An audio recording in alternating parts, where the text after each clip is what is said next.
আসসালামু আলাইকুম। আমাদের সুন্দরবন ভ্রমণের পার্ট 7 এর গল্প বলবো। বিকালে আমরা ক্যানেল ক্রুজিং করছিলাম, তারপরে এসে নাস্তা করছি, তারপর রিসোর্টের ভিতরে ঘুরে ঘুরে দেখছি।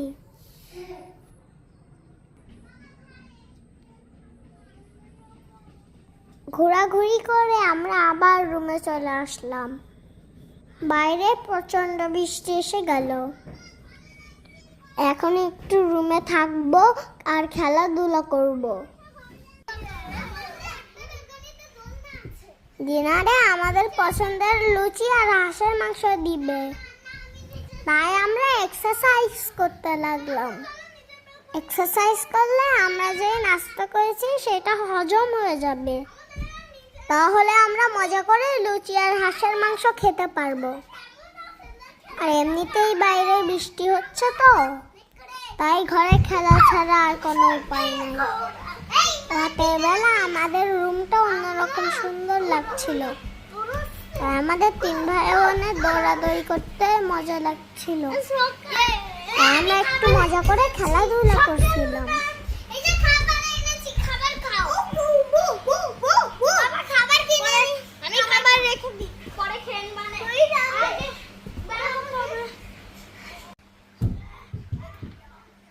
দুরান্ত টিভি দেখে আমরা অনেক এক্সারসাইজ শিখেছি, সেগুলো আমরা 3 জন প্র্যাকটিস করতেছি।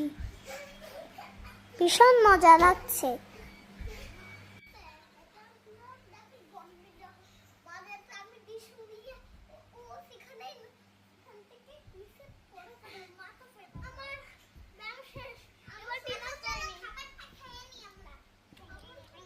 তিন ভাই বোন অনেকক্ষণ খেললাম আমাদের হাউজের উপর থেকে। বাইরের দৃশ্যটা খুব সুন্দর লাগছিল।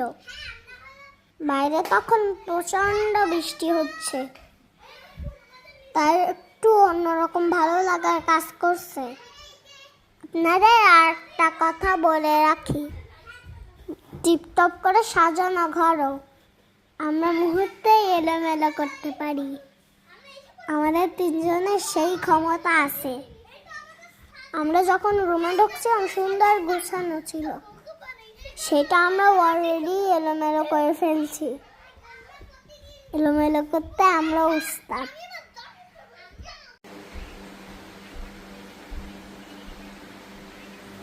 আমরা অনেকক্ষণ এক্সারসাইজ করছি, অনেক দৌড়াদৌড়িও খেলছি। সিঁড়ি দিয়ে আর উপরে উঠতে আর নিচে নামতে খুব কষ্ট হয়েছে আমাদের, তাই এখন আমরা ক্ষুধার্ত। আম্মু বললো একটু রেস্ট করো, তারপর আমরা শুয়ে রেস্ট করতে লাগলাম।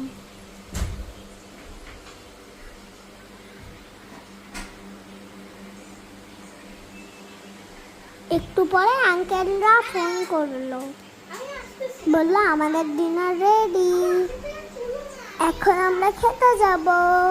আমাদের পছন্দের লুচি আর হাঁসের মাংস, সেই সাথে ছিল পায়েস, সাদা ভাতও ছিল, সাথে ছিল আলু ভর্তা আর পাতলা ডাল, আর ছিল হাঁসের মাংস আর সালাদ, আর ছিল মিষ্টি কুমড়া আর সবজি।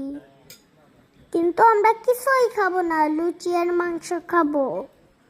এটা আমাদের প্রিয় খাবার। বৃষ্টির রাতে সুন্দরবনে বসে গরম গরম লুচি আর হাঁসের মাংস খাওয়া মজাটাই আলাদা। এটা হলো ডাল, দেখে মনে হচ্ছে টক ডাল, আর এটা আলু ভর্তা।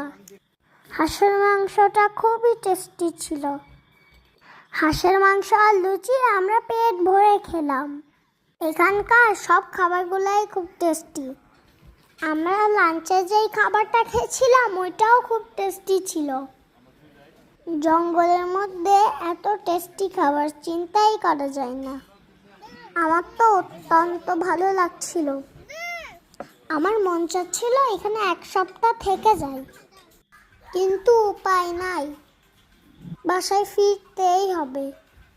ডিনার করে আমরা রুমে আসলাম। ঘুমানোর আগে আমাদের রুমের বেলকনি থেকে আমরা বাইরের দৃশ্যটা দেখবো, সুন্দরবনটা রাতে কেমন লাগে দেখবো।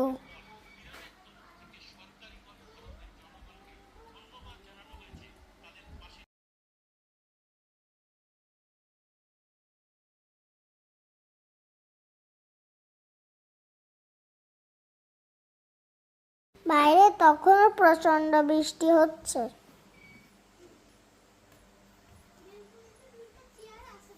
এই দেখুন, আপনাদের ব্যালকনিটা দেখাচ্ছি, রাতের বেলা অন্যরকম সৌন্দর্য।